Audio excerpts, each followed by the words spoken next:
TVK தலைவர் விஜயுடைய சொகுசு பேருந்து, அதாவது கேம்பெயின் பஸ்க்குள்ள என்னென்ன ஃபெசிலிட்டிஸ் இருக்குன்னு தெரியுமா?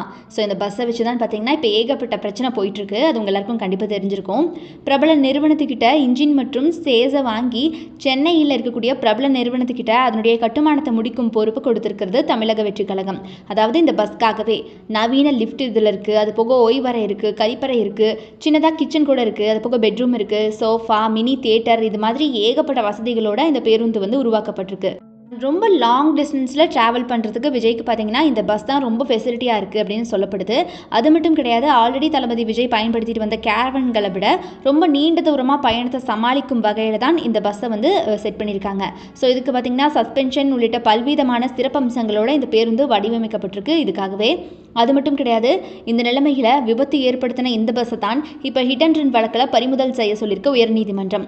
ஸோ இந்த பிரச்சார பேருந்தை கைப்பற்றுவது மட்டும் கிடையாது, அது போக அதில் இருக்கக்கூடிய சிசிடிவி காட்சிகள் இருக்குது இல்லையா, அது எல்லாத்தையும் கைப்பற்றவும் உத்தரவு பிறப்பிக்கப்பட்டிருக்கு.